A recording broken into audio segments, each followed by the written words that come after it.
পবিত্র রমজান মাসে সরকার যারা সরকারি কর্মচারী তাদের 1 থেকে 1.5 ঘন্টা আগে কর্মস্থল থেকে ছুটি দেওয়ার ব্যবস্থা করুক। 2 নম্বর, যেমন পুজোর সময় মণ্ডপে মণ্ডপে প্রচুর পরিমাণ টাকা দেওয়া হয়, সেই রকম ভাবে ঈদগাহ, যে ঈদগাহগুলোকে কেন্দ্র করে গ্রামে গ্রামে এই উৎসব চলতে থাকবে, যে ঈদগাতে গোটা গ্রাম গোটা সমাজের মানুষ ঐক্যবদ্ধ হবে, যাবে, যেখানে নামাজ পড়া হবে উৎসবের সময়, সেই ঈদগাহকে আলোক সজ্জায় সজ্জিত করার জন্য সরকারের পক্ষ থেকে বিশেষ অর্থ বরাদ্দ করবার দরকার আছে বলে আমি মনে করি। কারণ তাহলে কি হয়, সংখ্যালঘু মুসলমান মানুষের মধ্যে এটা মনে হবে না যে শুধুমাত্র পুজোর জন্য রাজ্য অর্থ দিতে পারে আর আমাদের জন্য অর্থ দিতে পারে না, এই ভাবনার দ্বারা তারা আক্রান্ত হবে না।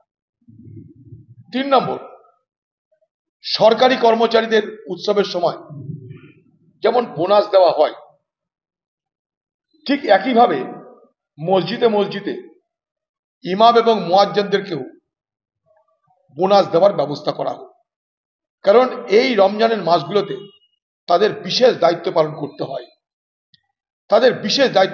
হয়, সকাল থেকে রাত পর্যন্ত, সাহেরি থেকে শুরু করে তারাবি হয়ে রাত পর্যন্ত প্রচুর দায়িত্ব পালন করতে হয়। তাই যখন সরকারি কর্মচারীদের বোনাস দেওয়া হয়, তখন সেই মাসটাতে যারা প্রতিটা দিন মেহনত করছে তাদের জন্য কেন বোনাস দেওয়া হবে না?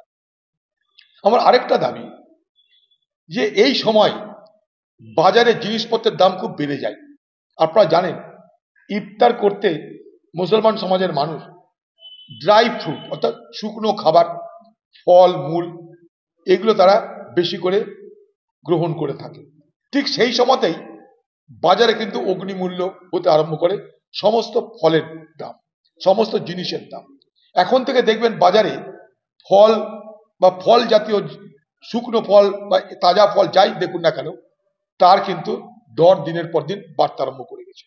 সরকারকে বলবো, আজকে সংখ্যালঘু মুসলমান সম্প্রদায়ের এই রমজানের কথা মাথায় রেখে যেন বাজারে ফলমূলের দাম অগ্নিমূল্য না হয়, ফলের দাম, শুকনো ফলের দাম যেন অগ্নিমূল্য না হয়, সরকারের সেই ব্যাপারে বিশেষ নজর দেওয়া দরকার বলে আমি মনে করি। পাশাপাশি সাধারণ মানুষ যারা, সংখ্যালঘু মানুষ, সাধারণ মানুষ যারা, তারা যেহেতু এই সমস্ত খাবার সেই সময় গ্রহণ করে থাকে, তাই রেশনে অন্তত সুজি, শুকনো খাবার, শুকনো ফল যদি রাজ্য সরকার দেওয়ার ব্যবস্থা করে, তাহলে নিশ্চয়ই তাদের জন্য একটা বড় কাজ হবে। আমার এই কতগুলো দাবি থাকলো, কারণ আমরা সবাই বলি ধর্ম যার যার, উৎসব সবার।